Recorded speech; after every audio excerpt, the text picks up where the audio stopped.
It was exactly 2 in the morning, and the only sound echoing through the vast, immaculate space of my commercial kitchen was the low, steady, and comforting hum of the walk-in refrigerators. The air was cool and smelled faintly of roasted bone marrow, star anise, and the lingering sharp tang of citrus zest from the evening service. I was standing at the stainless steel prep counter, my domain, holding a pair of fine culinary tweezers.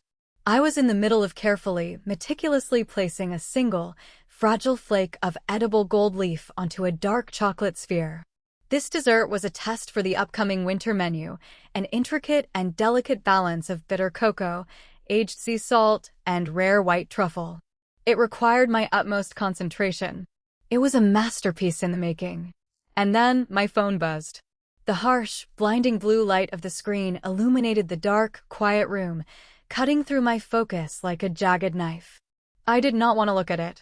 I was in my sanctuary, the only place on this earth where the chaos, the judgments, and the endless noise of the outside world could not reach me. But old habits die hard, and the conditioning of a lifetime is a difficult thing to break. The name Mom flashed on the screen, and my stomach tightened instantly in that familiar, conditioned way. It was a visceral reaction, a tightening of the throat, and a heavy drop in the gut. I carefully set the tweezers down on the sterilized metal surface. I wiped my hands on my pristine white apron. I picked up the phone. The text message was brief, surgical, and designed with the specific intention to cut right to the bone. She wrote, "Do not come to your sister's engagement dinner tomorrow. The guest list is full of high-class people from Calloway's family, and your sloppy appearance will just embarrass Cressida. Stay home. It is better for everyone." I stood there in the quiet kitchen and read the words 3 times. Embarrass her. I let the phrase echo in my mind, bouncing off the stainless steel walls. For 29 years, I had been the shadow cast by my sister's blinding, artificial light. I was the rough draft, the mistake, the girl who smelled like onions and yeast while Cressida smelled like expensive designer perfume bought with my parents' overextended credit cards. The sheer audacity of the text did not make me cry. I was far beyond the realm of tears. When you are rejected for the 1,000th time by the very people who are supposed to love and protect you, your heart does not break anymore. It calcifies. It turns into a cold, dense, impenetrable block of steel. I looked down at the chocolate sphere I was working on. It was a reflection of everything I was, complex, refined, built through years of relentless effort and extreme pressure. And my mother genuinely thought I would show up to a dinner in dirty sweatpants to ruin her precious, carefully curated evening. My mother thought a lot of things. She thought keeping me away would protect her fragile, glittering web of lies. She thought banning me from the dinner would ensure Cressida remain the undisputed, shining star of the family. But what my mother did not realize as she typed that vicious message in the middle of the night was that her little exclusion would be the match that burned her entire carefully constructed world to the ground. My name is Larkin. I am 29 years old, and my family thinks I am a tragic failure. I did not text my mother back. I did not draft a long, emotional paragraph defending my worth. I simply locked the screen, picked up my tweezers, and went back to work. I did not need to fight for a seat at their table, because tomorrow, I was going to own the entire room. If you guys have ever been the invisible child in your family, the one whose existence is treated like an inconvenience, drop a comment below. I know I am not the only one. Let me tell you exactly how this escalated, and how I built a fortress they could never tear down. The feeling of being an outsider in my own bloodline was not a new sensation. It was the very foundation of my entire childhood. I can remember the exact texture, the exact temperature of that isolation. Growing up, our house was not a home. It was a shrine dedicated entirely to Cressida. My sister is 3 years older than me, and from the moment she could string a sentence together, she was the golden child. My parents, Veda and Garrison, orbited her like she was the sun, while I was just a meaningless rock floating somewhere in the dark, cold outer limits of the solar system. The messaging was always subtle at first, masked as practical family decisions, and then it became overtly cruel. Cressida needed absolute quiet to study for her very important middle school tests, so I was banished to the backyard regardless of the weather. Cressida needed a new car for her senior year to maintain her social status, so family vacations were immediately canceled, and I was told to find a grueling summer job just to buy my own basic school clothes. My father, Garrison, was a profoundly passive man who avoided conflict at all costs. His entire parenting philosophy consisted of nodding along with whatever my mother said and disappearing into the garage to tinker with lawnmowers. My mother, Veda, was the supreme architect of our family dynamic. She was obsessed with appearances, with social status, with the perception of perfection among her peers. And I was her greatest, most enduring disappointment. I did not care about cheerleading. I did not care about matching my shoes to my purse or gossiping about the neighbors. I cared about the alchemy of heat and fat and acid. I cared about why a simple tomato sauce tasted flat and lifeless until you added a precise splash of aged balsamic vinegar. I cared about the exact temperature at which granulated sugar transforms into rich, dark caramel. I spent my teenage years hiding in the suffocating heat of our small kitchen, reading thrift store cookbooks until the spines fell apart, and experimenting with whatever cheap, discounted ingredients I could find in the back of the pantry. I thought, naively, with the desperate hope of a neglected child, that if I could just make something beautiful, something delicious, they would finally look at me. They would finally see me. But every single time I placed a plate in front of them, eager and waiting for a word of validation, the reaction was exactly the same. My mother would push the food around with her fork, sigh heavily as if I had deeply inconvenienced her, and say, "Larkin, why can you not just make a normal casserole?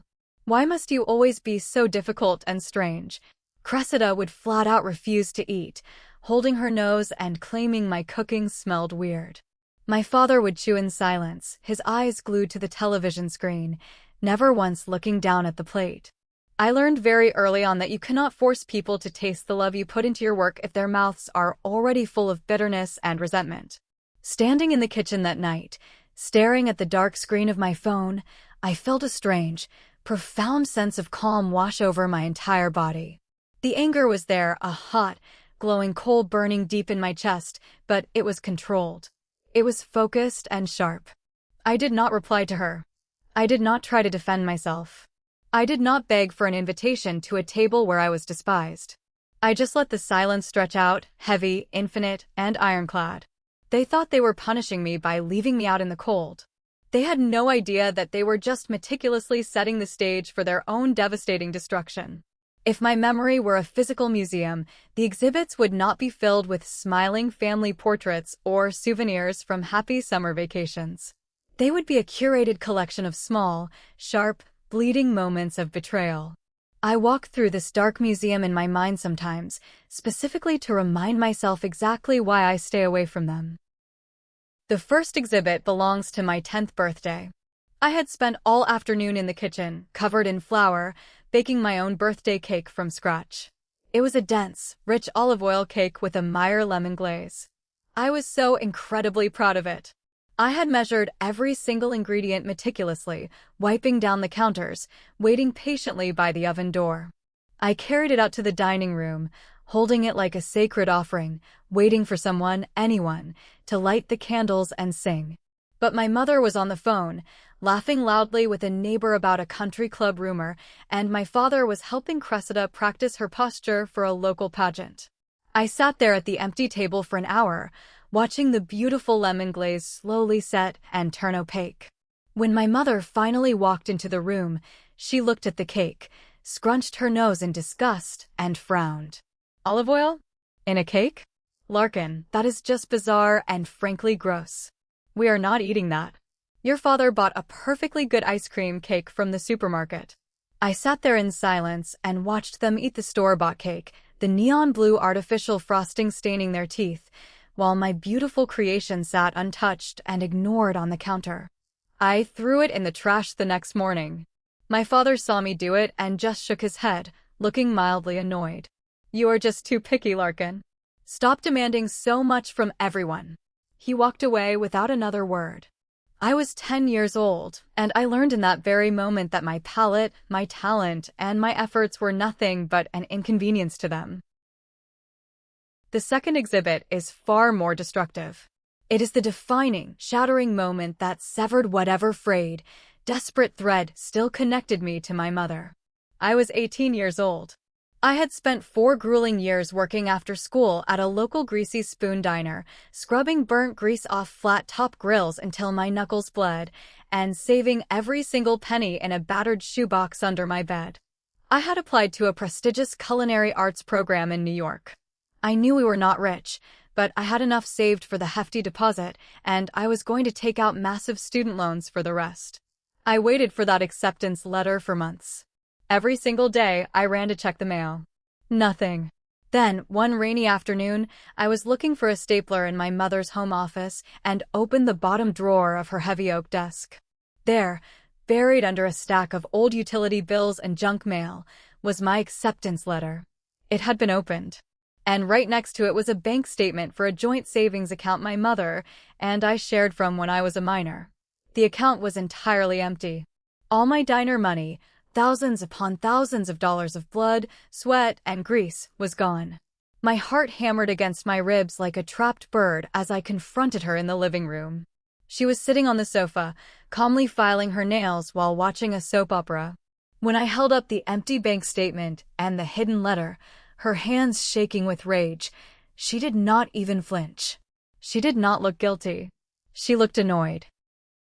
"I needed that money, Larkin," she said, blowing on her freshly filed nails without looking at me. "Cressida wants to open a boutique nail salon. She needs seed money to get started.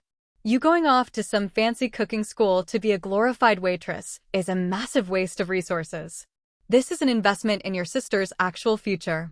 "That was my money," I whispered, my voice breaking, my hands shaking so hard the papers rattled loudly in the quiet room. "I worked for 4 years for that." "We are a family," my mother snapped, her eyes narrowing as she finally looked at me with cold disdain. "We support each other.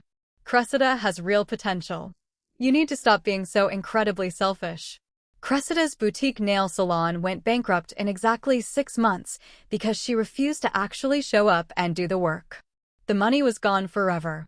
My culinary school dreams were delayed. But the real casualty that day was my trust. It died right there on the living room rug. I moved out 3 days later with 2 black garbage bags full of old clothes and a set of hand-me-down knives. The third exhibit in my Museum of Pain is a sensory one. It is the distinct smell of yeast, fermentation, and failure. I was 21 years old, working a brutal line cook job in a sweaty kitchen, barely making rent. I had come to my parents' house for Thanksgiving, carrying 3 loaves of artisanal sourdough bread that had taken me 3 days to ferment, fold, and bake to crusty perfection. I was exhausted, covered in flour, and running on 2 hours of sleep. I walked into the kitchen, proud to contribute, and Cressida was standing there in a pristine silk blouse, sipping a glass of wine. She looked at me, wrinkling her nose as if she had just smelled garbage. "God, Larkin. You smell like a brewery. And your shirt is disgusting. Look at you." Before I could say a single word in my defense, she picked up one of my beautiful, handcrafted loaves, walked over to the trash can next to the sink, and tossed it right in. "We are trying to have a nice, elegant dinner, not a peasant feast," she laughed, turning on her heel and walking away. My mother walked in a second later, saw the bread sitting in the trash on top of coffee grounds, and simply stepped over it to grab another bottle of wine from the fridge. "Larkin, go change your clothes. You are making the entire kitchen smell like a bakery." I turned around, walked out the front door into the freezing cold, and did not return for Thanksgiving for the next 8 years. Those agonizing moments are the very bricks I used to build my walls. They taught me, with brutal clarity, that I could never win by playing their rigged game. If I tried to prove my worth, if I tried to show them my talent, they would just maliciously move the goalposts. So, I decided to stop playing. I took all that rejection, all that deep humiliation, and I poured it straight into my hands. I poured it into the fire, into the knives, into the endless, brutal hours of dinner service. They thought they had broken me down to nothing. But they had just handed me the very tools I needed to build my empire. For nearly a decade after leaving that house, I disappeared completely into the unforgiving underbelly of the culinary world. I moved to New York anyway, without the fancy culinary school degree, without the seed money they stole from me, without any kind of safety net to catch me if I fell. I started at the absolute rock bottom. I washed dishes until the skin on my hands cracked, blistered, and bled into the soapy water. I peeled mountains of potatoes in freezing basements until my wrists locked up in agonizing cramps. I worked 100 hours a week, sleeping sitting up on rattling subway trains and eating leftover bread scraps standing over a garbage can at 3 in the morning just to survive. The professional kitchen is a brutal, merciless environment. It is sweltering hot, it is aggressively loud, and it does not care one bit about your feelings or your past traumas. But it is also a pure, beautiful meritocracy. The fire on the stove does not care who your parents are or how much money they have. The knife does not care if you are the golden child or the scapegoat. The only thing that matters in that room is what you can put on the plate when the ticket printer starts screaming. And I could put absolute magic on the plate. I took the deep, aching pain of my past and used it as high-octane fuel. Every single time an executive chef yelled at me for a mistake, I heard my mother's condescending voice, and I pushed myself infinitely harder. Every time my muscles screamed for rest and my feet throbbed in pain, I remembered Cressida throwing my sourdough bread into the trash, and I picked up my knife and kept chopping. The numerous burn scars on my forearms became my invisible medals of honor. I worked under tyrannical chefs who threw hot pans at my head, chefs who made me cry in the freezing walk-in freezer, and chefs who taught me how to coax unbelievable flavors out of ingredients that I never even knew existed. I did not tell my family anything about my life. When my mother would occasionally call, usually just to boast endlessly about Cressida's latest mediocre accomplishment or new boyfriend, she would ask, in that dripping, condescending tone she perfected, "So, Larkin, are you still flipping burgers in that loud, dirty city?" "I am cooking, Mom," I would reply evenly, giving her nothing. "Well," she would sigh dramatically, "I told Mrs. Henderson down the street that you are just taking time to find yourself. It is deeply embarrassing to explain to my friends that you are nearly 30 years old and still doing manual labor for minimum wage. Your sister just bought a beautiful new leather couch, you know." I never corrected her. I never told her the truth about my life. I let her blindly believe her own twisted narrative because the truth was a powerful weapon, and I was waiting for the exact right moment to draw it. The undeniable truth was that at 29 years old, I was not flipping burgers in a dive bar. I was the executive chef and partial owner of Aura, a visionary tasting menu-only restaurant that was currently taking the East Coast by storm and causing critics to lose their minds. The numbers tell the story they never wanted to hear. My base salary was $250,000 a year. I owned a 15% equity stake in the restaurant group, which was currently valued in the multi-millions. I lived alone in a stunning, sun-drenched penthouse apartment with floor-to-ceiling windows overlooking the city skyline. I drove a brand-new Audi Q7, paid for entirely in cash. My kitchen at Aura was a marvel of modern engineering, stocked with the finest equipment in the world, and staffed by a dedicated brigade of 20-line cooks who called me chef with a deep reverence and respect that my own family had never afforded me. I had built a massive, untouchable empire while they thought I was starving in the gutter. I kept my two worlds entirely separate. My family did not follow the culinary industry. They ate at cheap chain restaurants and genuinely thought a steak cooked well done and smothered in ketchup was the height of high society dining. They did not read the prestigious reviews in the Times. They did not know that international food critics were flying across the country just to taste my signature smoked scallop crudo. They lived in their little, pathetic bubble of suburban superiority, entirely unaware that the daughter they treated like a peasant was casually dining with mayors, celebrities, and billionaires. I preferred it exactly that way. I knew exactly what would happen if they ever found out about my money and my status. My mother would suddenly forget every cruel, hateful thing she had ever said to me. She would demand massive loans that would never be repaid. She would insist I fully fund Cressida's inevitable next failed business venture or lavish wedding. They would try to consume me like locusts. So, I stayed invisible to them. I let them keep their smug, unwarranted satisfaction. It was the rent I gladly paid for my peace of mind. But peace is a fragile thing, and the universe has a very dark, ironic sense of humor. I stood in my massive kitchen at Aura, the morning light reflecting beautifully off the polished stainless steel, and thought about the text message on my phone. You will just embarrass her. The sheer irony of the statement almost made me laugh out loud. I looked at the calendar hanging on the office wall. Tomorrow was Saturday, the night of the highly anticipated engagement dinner. And tomorrow was also the exact day the media embargo lifted. I had known the secret for 3 weeks, but I had not told a single soul outside of my trusted PR team. I took a deep, steadying breath, the rich smell of roasted garlic and brown butter filling my lungs, and I made a final choice. I was not going to hide in the shadows anymore. I was not going to shrink myself down to fit into their tiny, pathetic narrative. If they wanted a show, I was going to give them a performance they would never, ever forget. The phone call from my sister came exactly 12 hours after my mother's late-night text message. I was sitting in my private office at the restaurant, meticulously going over complex inventory sheets, when the screen lit up with Cressida's heavily filtered face. I let it ring 3 times before I finally answered. I needed to compose myself. I needed to be the cold, unfeeling, pathetic rock they expected me to be. Hello, Cressida, I said, making sure my voice was completely flat and devoid of any emotion. Larkin. Hi. Her voice was incredibly shrill, buzzing with that manic, artificial energy she always used when she was about to deliver a crushing insult disguised as a favor. I am just calling to check in on you. Mom told me she talked to you about the dinner tomorrow night. She sent a text. I corrected her calmly, staring at my computer screen. Right, well, I just wanted to make sure you were not too upset about it. I mean, I would love for you to be there, I really would. But you know how it is. She lowered her voice, adopting a sickening tone of exaggerated pity. Calloway's family is very traditional. They are real estate royalty.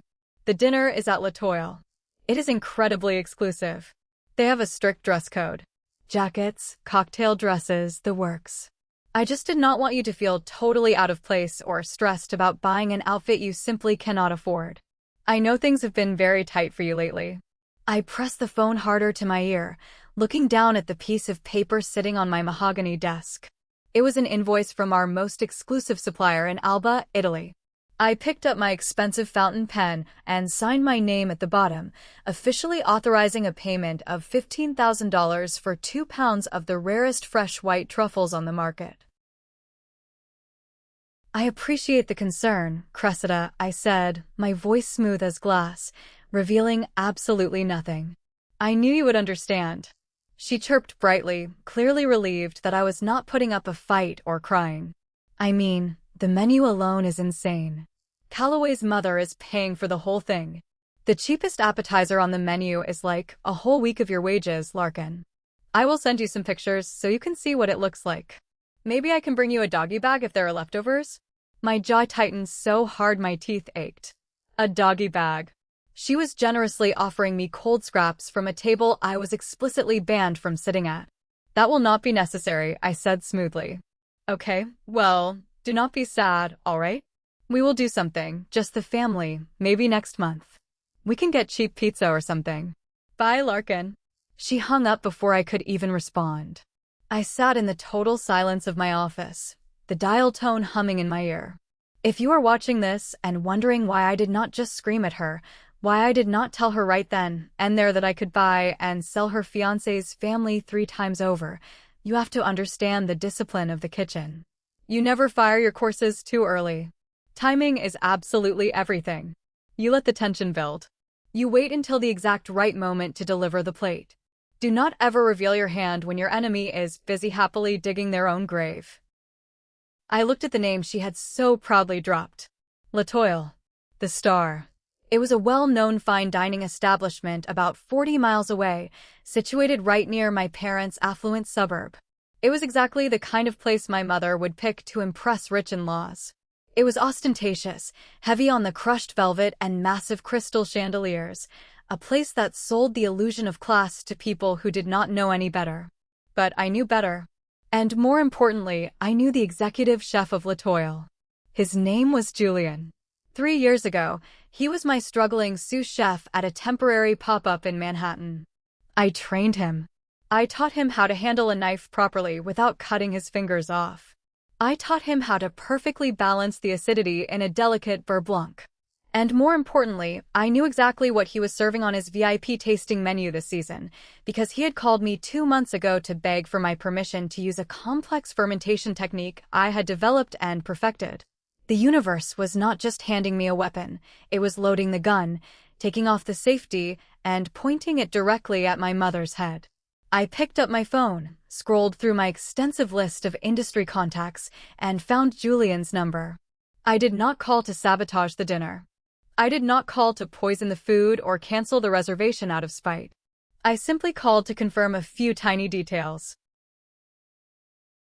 "Chef Larkin," Julian answered on the second ring, his voice full of genuine warmth and deep respect. "To what do I owe the absolute pleasure?"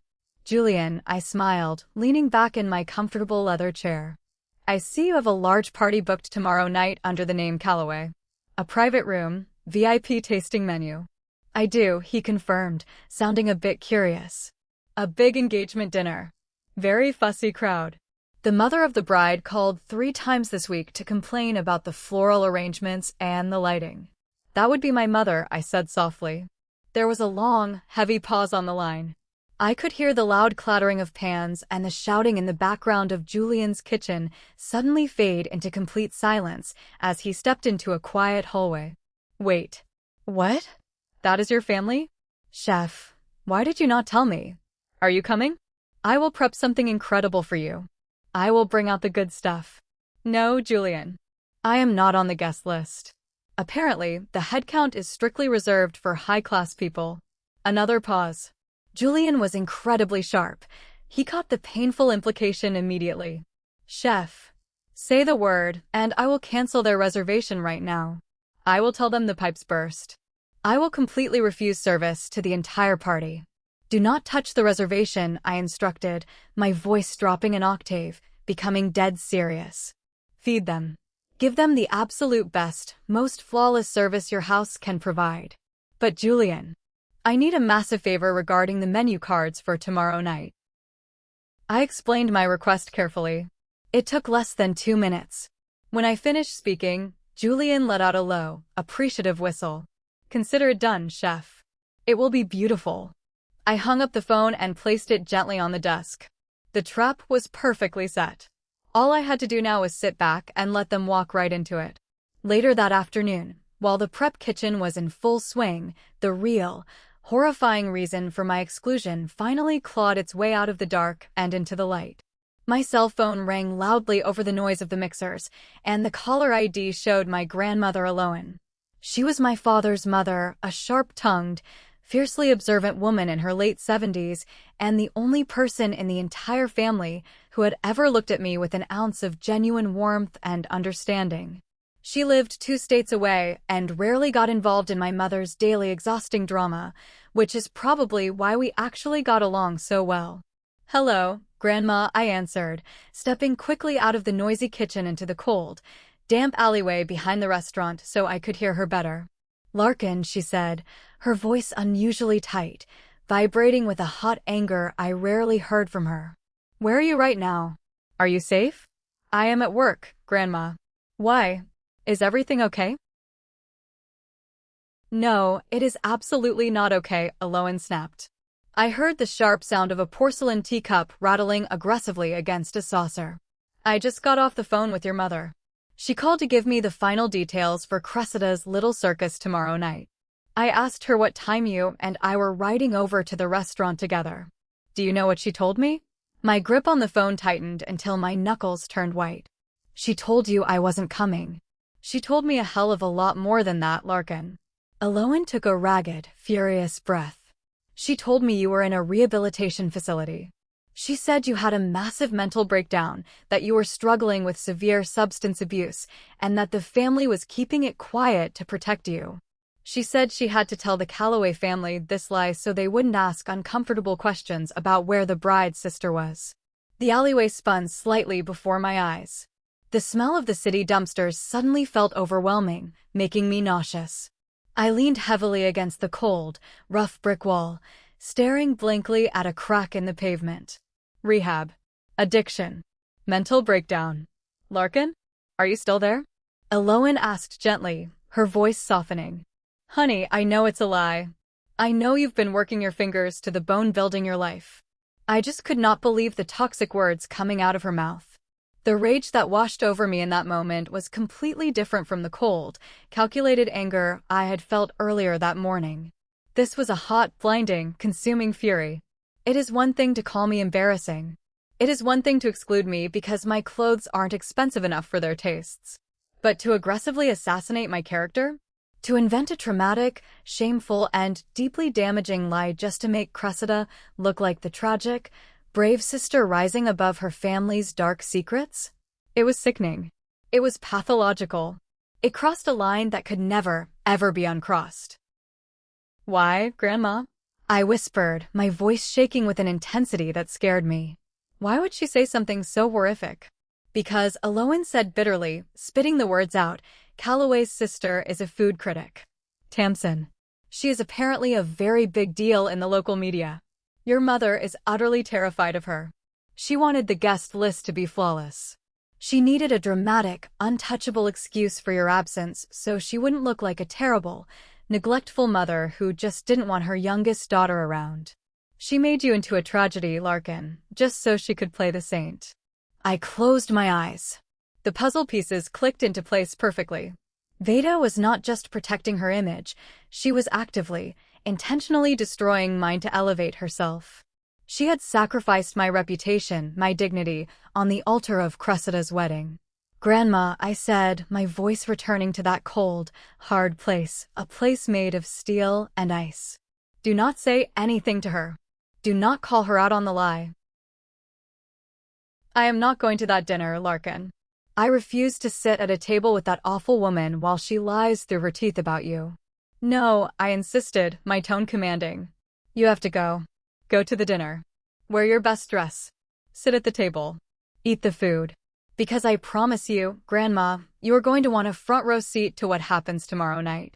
I ended the call and walked slowly back into my restaurant. The irony of the situation was almost poetic. It was Shakespearean.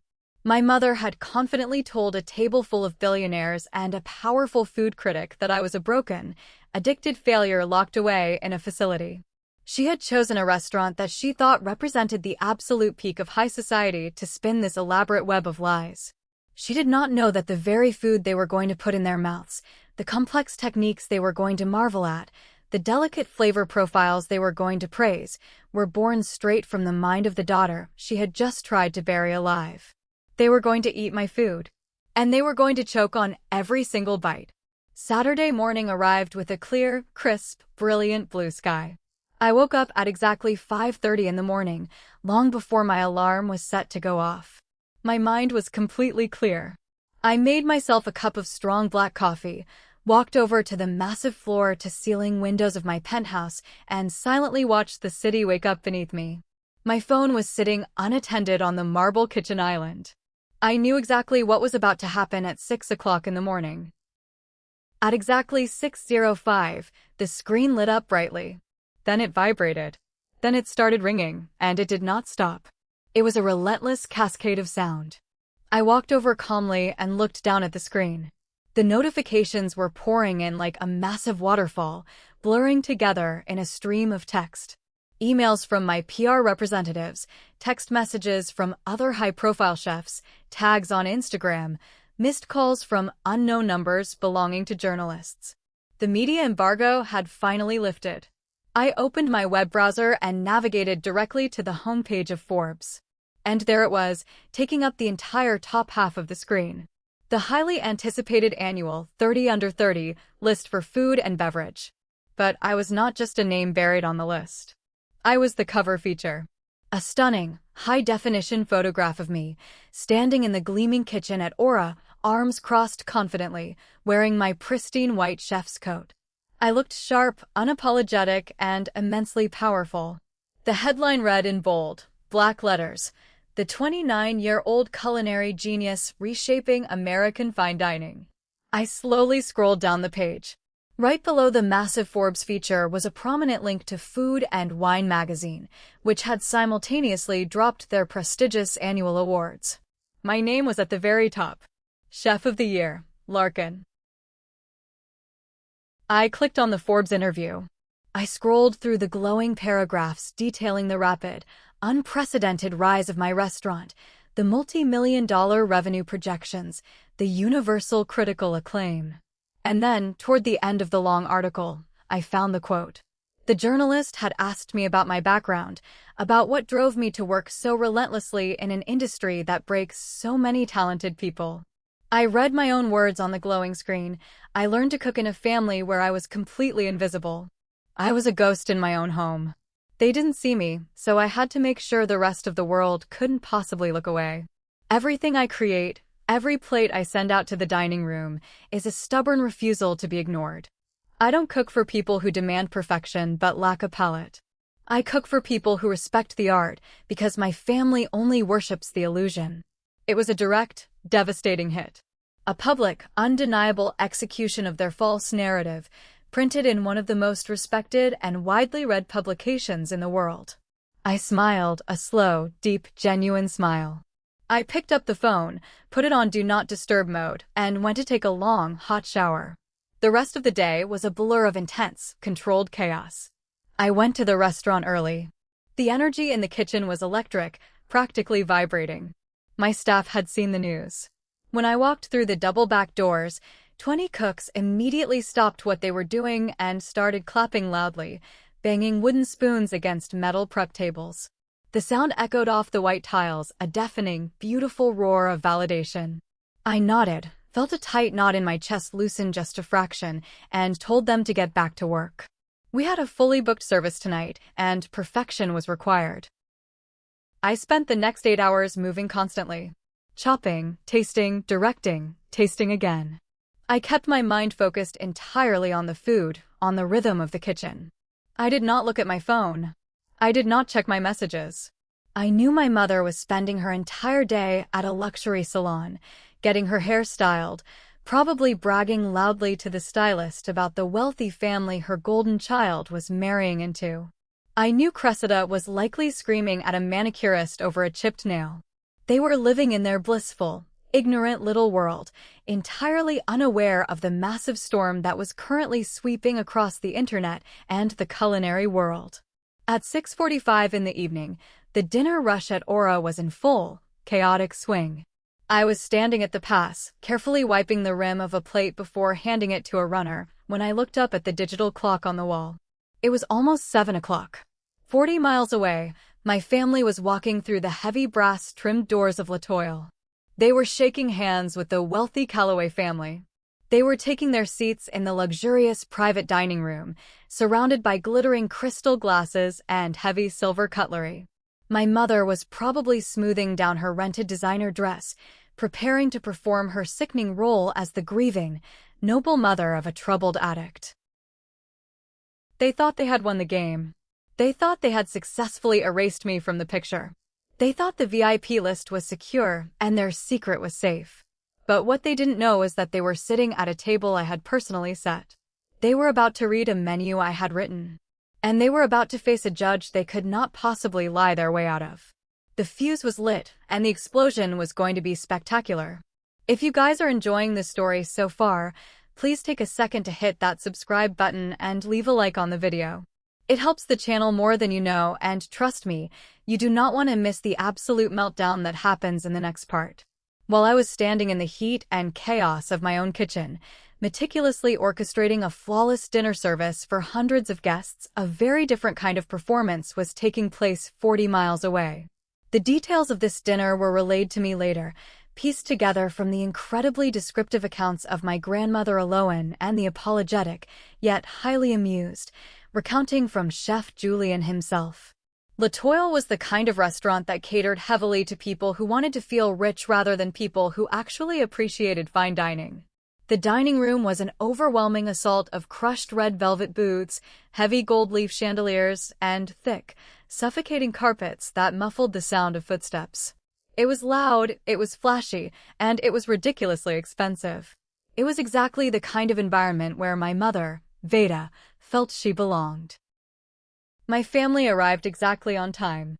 Veda was wearing a rented designer gown that was slightly too tight across the shoulders, her hair sprayed into a stiff, immovable helmet. Garrison, my father, wore a rented tuxedo that looked deeply uncomfortable on his slouched frame. And Cressida, the bride-to-be, was draped in a blinding white silk cocktail dress, acting as though she were royalty gracing the peasants with her presence. They were greeted at the door by the Calloway family. If my family was putting on a desperate play of wealth, the Calloways were the real, undeniable thing. They did not wear flashy logos. They wore bespoke, tailored clothing that whispered of generational money. Calloway himself was a pleasant enough man, entirely oblivious to the vicious reality of the woman he was marrying. But sitting right next to him at the head of the massive private dining table was his older sister, Tamsin. Tamsin was not someone you could fool with a rented dress and a fake smile. She was a highly respected, deeply feared food critic for a major regional publication. She traveled the country eating at the best restaurants in the world. She knew the industry inside and out. She was sharp, observant, and did not suffer fools gladly. She was the absolute worst person my mother could have ever chosen to lie to. As the two families sat down, the air in the private room was thick with forced pleasantries. Veda immediately launched into a rehearsed script, loudly complimenting the floral arrangements and dropping subtle, pathetic hints about how much money they were supposedly contributing to the wedding fund. Tamsin sat quietly, sipping her sparkling water, watching my mother with the detached, clinical interest of a scientist observing a particularly annoying insect. Grandma Aloan sat at the far end of the table, wearing a simple, elegant black dress, entirely silent. She was holding onto her purse tightly, waiting for the storm she knew was coming. At some point during the cocktail hour, Calloway's mother leaned over and politely asked the question Veda had been dreading, yet was fully prepared for. "Veda, dear, I noticed your youngest daughter is not here tonight." "Larkin, was it? Is she not able to join us to celebrate?" This was the moment. This was the moment my mother chose to seal her own fate. Veda put on a masterclass of fake sorrow. She lowered her eyes, let out a shaky, dramatic sigh, and placed a hand over her chest. "Oh, Mary," Veda whispered, just loud enough for the entire table to hear. "It breaks my heart to even speak of it. She is not well. She has had a terrible struggle with severe substance abuse. She had a complete mental breakdown last week. We had to place her in a private rehabilitation facility. It is a very dark, shameful time for our family, but Cressida has been so incredibly strong through it all."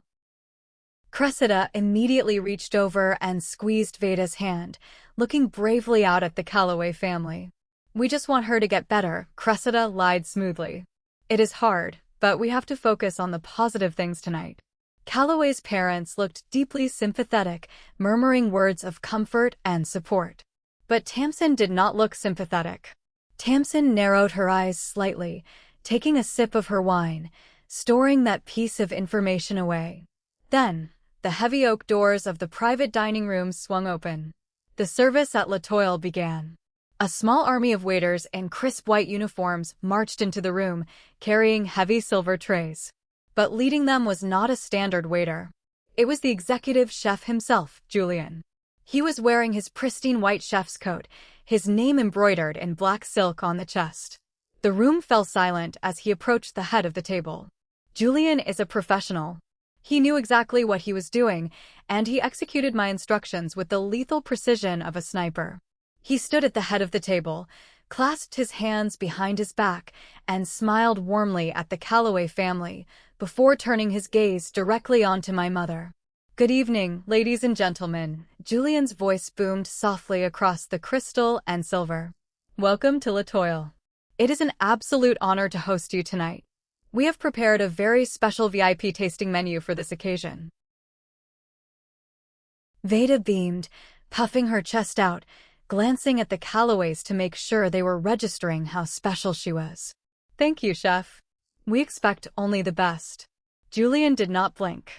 He gestured to the waiters, who stepped forward and began placing small, beautiful, gold-embossed menu cards in front of every single guest.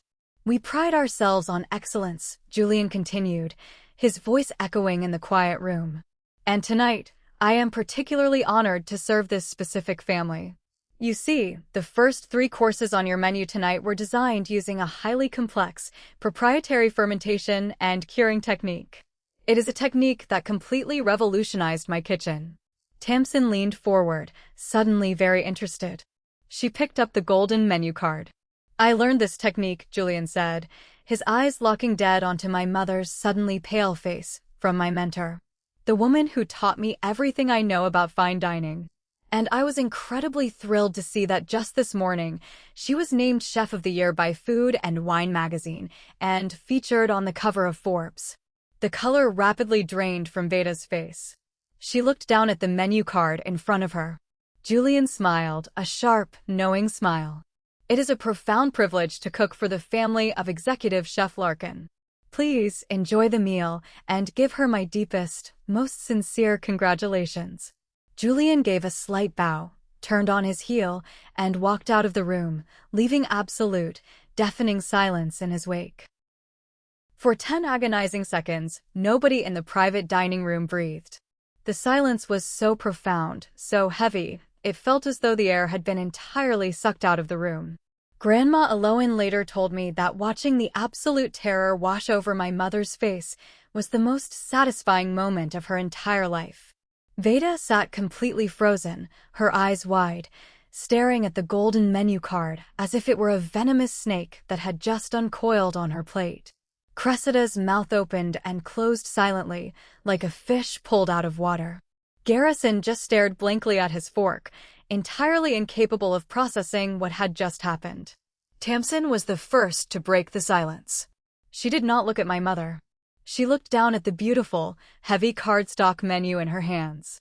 She read the bold, elegant print at the top of the page out loud, her voice cutting through the tension like a razor blade. "Tonight's appetizer," Tamsin read, enunciating every single syllable with crystal clarity, "features an exclusive white truffle and aged sea salt technique, graciously licensed to Latoile by Executive Chef Larkin. Served in honor of her historic Forbes 30 Under 30 cover feature and her recognition as Chef of the Year. We thank Chef Larkin for elevating the culinary world." Tamsin slowly lowered the card. She turned her head and looked directly at Veda. The sympathetic, polite expression from earlier was completely gone. In its place was the cold, calculating glare of a journalist who had just caught a politician in a massive, undeniable lie. "Veda," Tamsin said, her voice dangerously quiet. "Did the chef just say this menu is a tribute to Larkin? Your daughter? The one you just sat there and told my mother is currently locked away in a rehabilitation facility for severe substance abuse and a mental breakdown." Veda's mouth moved, but no sound came out. She looked frantically around the table. The Calloway family was staring at her in sheer bewilderment. Well, you see," Veda stammered, her face turning a violently bright shade of red. "There must be some kind of massive misunderstanding. She is just a line cook. She flips burgers. This must be a different Larkin. Yes, a different person entirely." It was a pathetic, desperate attempt at survival. And Tamsin was not going to let her survive. Without breaking eye contact with my mother, Tamsin reached into her designer handbag and pulled out her smartphone. She tapped the screen a few times, navigating to the internet. The room was so quiet you could hear the soft tapping of her manicured fingernails against the glass screen. "Let us see," Tamsin said coolly. "Forbes magazine. 30 Under 30. Food and beverage." She held up the phone. The screen was facing my mother, but it was large enough for the entire table to see. There, in high definition, was my face. I was standing in my immaculate kitchen, looking powerful, rich, and utterly untouchable. "Wow," Tamsin said, looking at the screen, then back at Veda. "She looks exactly like Cressida. Just far more successful. The article says she is the executive chef and partial owner of Aura." "Aura? Veda, do you have any idea how hard it is to get a reservation at Aura? I have been trying for 6 months. She makes $250,000 a year in base salary alone." Cressida let out a sharp, hysterical gasp. 250,000, she shrieked, entirely abandoning her poised, royal bride persona. That is impossible. She is poor. She wears second-hand clothes. Apparently not, Tamsin replied sharply, her disgust for my sister now entirely visible. Tamsin scrolled down the article. Let me read you a direct quote from the chef of the year herself. A quote she gave to Forbes magazine. Grandma Aloan leaned forward, a small, triumphant smile playing on her lips. Tamsin cleared her throat and read my words aloud to the entire table of billionaires. I learned to cook in a family where I was completely invisible. I was a ghost in my own home. They didn't see me, so I had to make sure the rest of the world couldn't possibly look away. Everything I create, every plate I send out to the dining room, is a stubborn refusal to be ignored. I don't cook for people who demand perfection but lack a palate. I cook for people who respect the art because my family only worships the illusion. Tamsin set her phone down on the white tablecloth with a sharp click. She looked at Veda, whose hands were shaking so violently she had to grip the edge of the table to keep from falling out of her chair. So, Tamsin said, her voice dripping with absolute contempt. Let me get this perfectly straight. Your daughter is not a drug addict.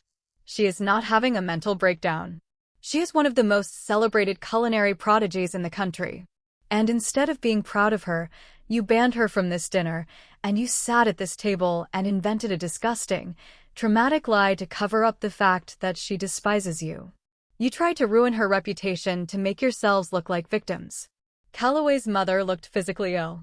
She stood up from her chair, dropping her linen napkin onto her untouched plate. Veda, is this true? Did you lie to us about your own child's health? No. Mary, please, you have to listen to me. Veda pleaded, tears of pure humiliation finally spilling down her cheeks. She is cruel. Larkin is a cruel, selfish girl. She did this to humiliate us. She didn't do anything, Veda, Tamsin shot back, standing up as well. She isn't even here. You did this to yourself. You brought us to a restaurant that reveres her, to eat food that she invented, while you tried to bury her alive.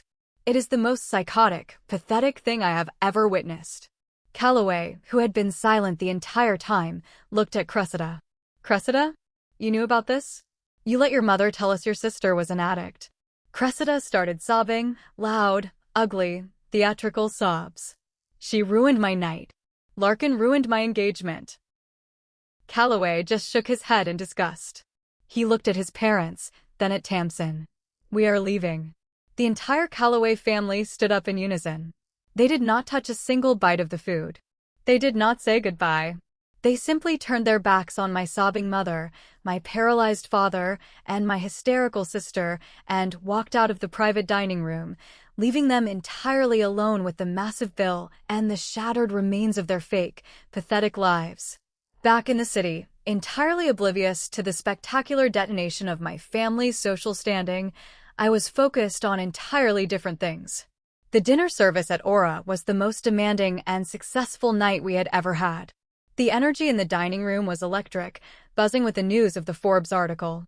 Critics, regulars, and celebrities alike were sending compliments back to the kitchen faster than we could process them. I was in my element. I was a general directing a highly trained army, moving with precision, speed, and absolute authority. By the time the final dessert was plated and the last guest walked out the doors, it was nearing midnight. The adrenaline that had kept me standing for 14 hours slowly began to drain away, replaced by the deep, familiar ache in my feet and lower back. I stood in the walk-in refrigerator for a few minutes, just letting the freezing air wash over me, cooling my skin. I walked into my quiet office, took off my chef's coat, and tossed it over the back of a chair. I poured myself a small glass of ice water, sat heavily at my desk, and finally reached for my phone. It had been on Do Not Disturb since 6 o'clock that morning. I tapped the screen. The number staring back at me was staggering. 42 missed calls. 30 of them were from Veda. 10 were from Cressida. 2 were from Garrison. There were dozens of frantic text messages, a chaotic stream of capitalization, exclamation points, and desperate pleading. I did not read the texts. I did not care what they had to say. I knew exactly what had happened.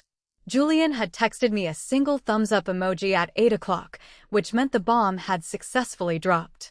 I opened my voicemail inbox. There was only one message, left by Cressida at 9:30. I pressed play, leaning back in my leather chair, taking a slow sip of my water. The voicemail did not begin with a greeting.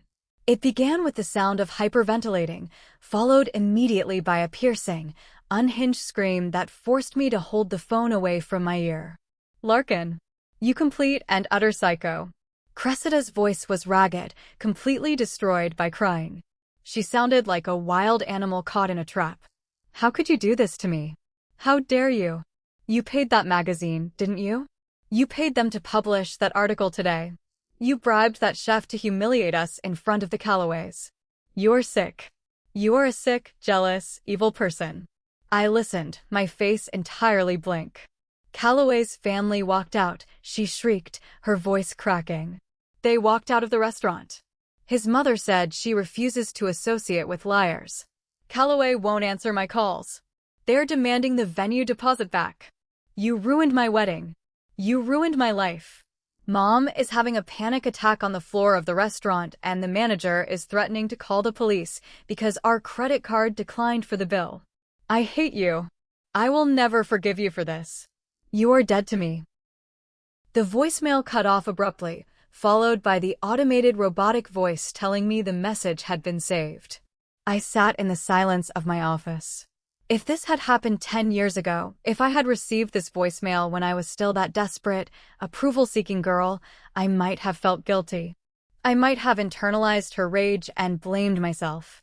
But I was not that girl anymore. I was a woman who had built an empire out of the ashes they left behind. I analyzed her words with the cold detachment of a scientist. Notice what was completely absent from her frantic, screaming rant?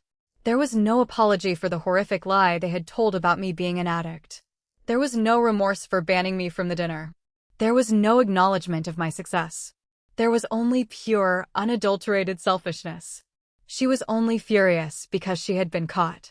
She was only crying because her wealthy fiancé had seen behind the curtain of her fake life and bolted.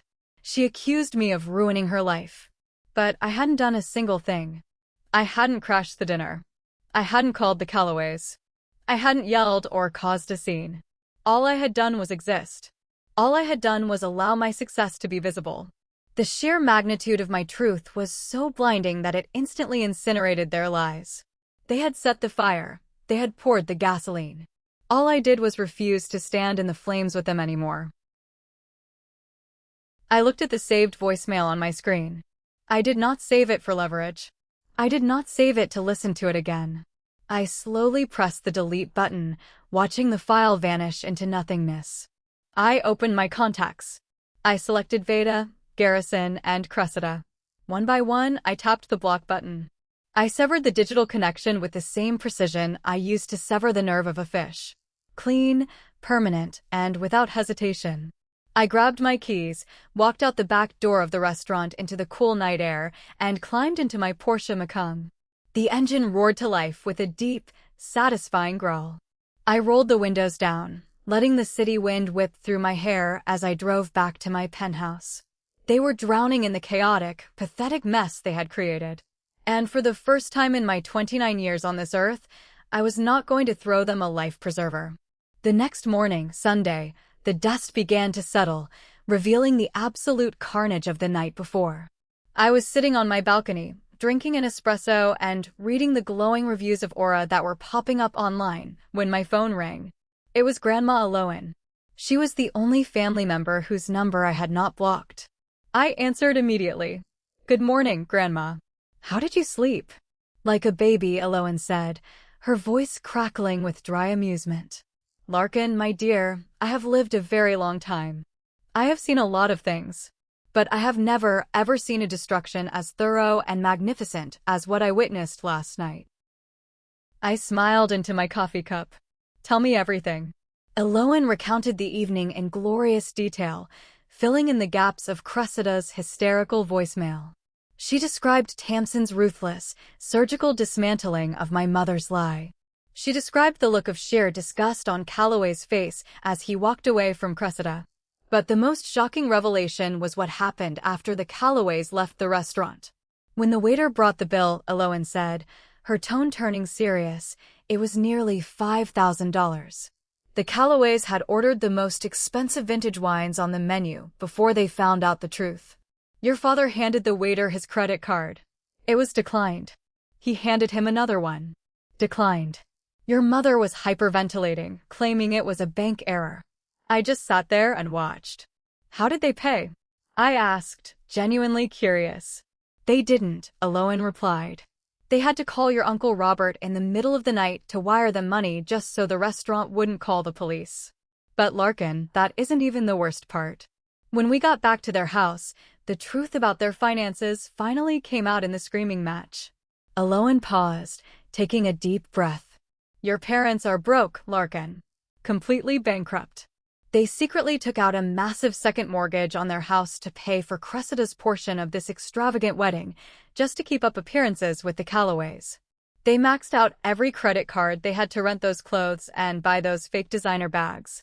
They were banking entirely on Cressida marrying into that family so they could ride Calloway's coattails out of debt. I stopped breathing for a second. The sheer stupidity of it was staggering. They had literally bet their home, their entire financial future, on a marriage built on a foundation of lies. And now? I asked quietly. Calloway called off the wedding this morning, Eloan confirmed. He sent a courier with a formal letter. His family is pulling all financial support. They are demanding the return of the engagement ring, which Cressida is currently refusing to take off, claiming she is going to sue him for emotional distress. It is a complete circus. The bank is going to foreclose on their house within the next 3 months. I looked out over the city skyline. I should have felt pity. They were my parents. They were about to lose their home. But I felt absolutely nothing. No guilt, no sadness, no urge to rescue them. The well of empathy I used to have for them had dried up years ago, scorched by their constant cruelty. Grandma, I said softly. Are you okay? I am fine, honey, Eloan said gently. I packed my bags and took a taxi to a hotel this morning. I am flying home this afternoon. I told your mother exactly what I thought of her before I walked out the door. What did you say? I told her, Eloan's voice grew fierce and proud, that she spent 29 years trying to bury a diamond in the mud while polishing a piece of cheap glass. I told her that she doesn't deserve you. And I told her to never, ever speak your name to me again. Tears pricked the corners of my eyes. It was the first time I had cried through this entire ordeal. They were not tears of pain. They were tears of profound relief. Finally, someone saw the truth. Finally, someone validated my reality. Thank you, Grandma, I whispered, my voice thick with emotion. You don't owe them a single thing, Larkin, Eloan said firmly. They planted toxic seeds, and now the harvest is here. Let them eat it. You just keep building your beautiful life. We said our goodbyes, and I hung up the phone. I stood there on the balcony, feeling the warm morning sun on my face. The heavy, suffocating chain that had tied me to that toxic house, to their expectations, to their constant need to diminish me, was finally broken. I was free. A week passed. 7 days of absolute silence from my family, thanks to the block feature on my phone. During that week, Aura received 3 more perfect reviews. We were booked solid for the next 9 months. My life was moving forward at a breakneck pace, accelerating into a future I had entirely built with my own 2 hands. But desperate people do not give up easily. Like parasites, when their host dies, they desperately search for another source to latch onto. On Tuesday afternoon, a courier arrived at the restaurant. My host brought a thick, expensive-looking envelope back to my office. I opened it cautiously. Inside was a handwritten letter from Veda, written on her embossed stationery. I sat at my desk, a cup of green tea in my hand, and read the final, pathetic attempt to manipulate me. Larkin, I know you are angry, and I know you have blocked our numbers. But family is family, and we need to put this silly misunderstanding behind us. Blood is thicker than water. We saw the article. We know how well you are doing. $250,000 is a lot of money, Larkin. More money than a single woman could possibly need. Our family is in a very dark place right now. Because of your little stunt at the restaurant, the Callaways have abandoned Cressida. She is severely depressed and won't leave her room. Worse, your father and I are facing imminent foreclosure on our home. We are going to be on the street. As our daughter, it is your moral obligation to help us. You have the resources. We expect you to wire us $50,000 immediately to stop the bank, and we expect you to formally contact the Callaway family to apologize and clarify that you are, in fact, getting the mental health help you need, so they will take Cressida back. We are willing to forgive your awful behavior if you do the right thing now. We are your parents. You owe us your life. Do not be selfish. Love, Mom and Dad. I read the letter twice. I didn't feel angry. I felt a profound sense of awe at the sheer, unadulterated delusion of it all. It was a masterpiece of narcissistic manipulation. Notice the language. Silly misunderstanding. Your little stunt. She took zero responsibility for her own horrific lies. She demanded my money as if it were a tax I owed her for the privilege of being born. She demanded I legally defame myself to save her golden child's fake relationship. And she framed it all as them generously offering to forgive me. It was insulting. It was pathetic. It was the desperate thrashing of a dictator who had just realized her army had abandoned her. They thought they still held the power. They thought they could still command me from their crumbling, bankrupt throne. I picked up my pen. I did not write a long letter in response. I did not justify my success. I did not explain how hard I worked for my money. You cannot reason with people who are committed to misunderstanding you. You can only speak to them in the one language they truly understand: absolute, undeniable power. I took out a small piece of Aura's branded, heavy cardstock stationery. I wrote a single, brief paragraph. Dear Veda, you are absolutely right. I do have the resources. I have enough cash sitting in my checking account right now to pay off your entire mortgage and buy your house outright. But unfortunately, I cannot help you. You see, I checked my calendar, and I am currently entirely booked. Furthermore, according to the text you sent me last week, I am officially cut from the family VIP list. The headcount is final. I wish you and Cressida the best of luck in finding a new venue.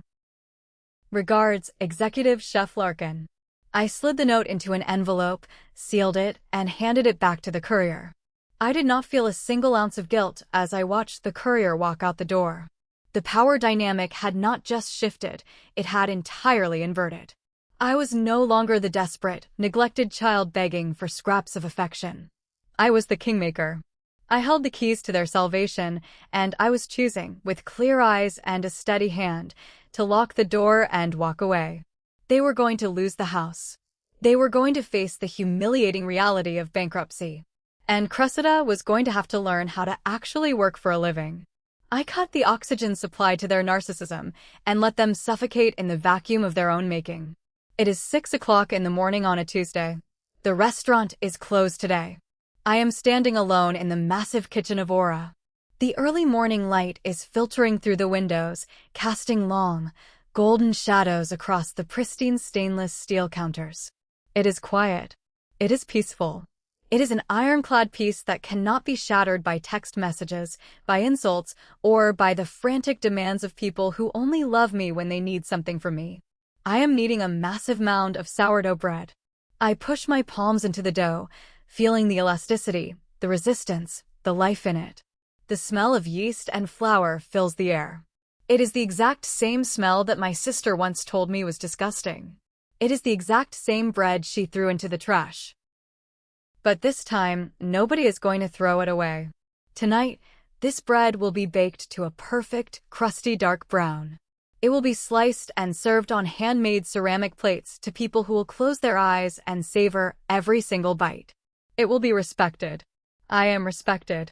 If you are watching this, and you are currently in the middle of your own dark years, if you are the scapegoat, the invisible child, the one who is working tirelessly in the shadows while your family praises the golden child for doing absolutely nothing, I want you to listen to me very carefully. Do not stop working. Do not let their blindness convince you that you are invisible. You are not invisible. You are simply surrounded by people who refuse to open their eyes. Do not shrink yourself to fit into their tiny, pathetic boxes.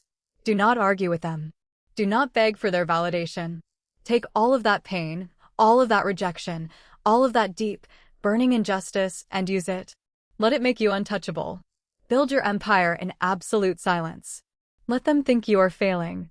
Let them think you are nothing. Because the day will come when the embargo lifts.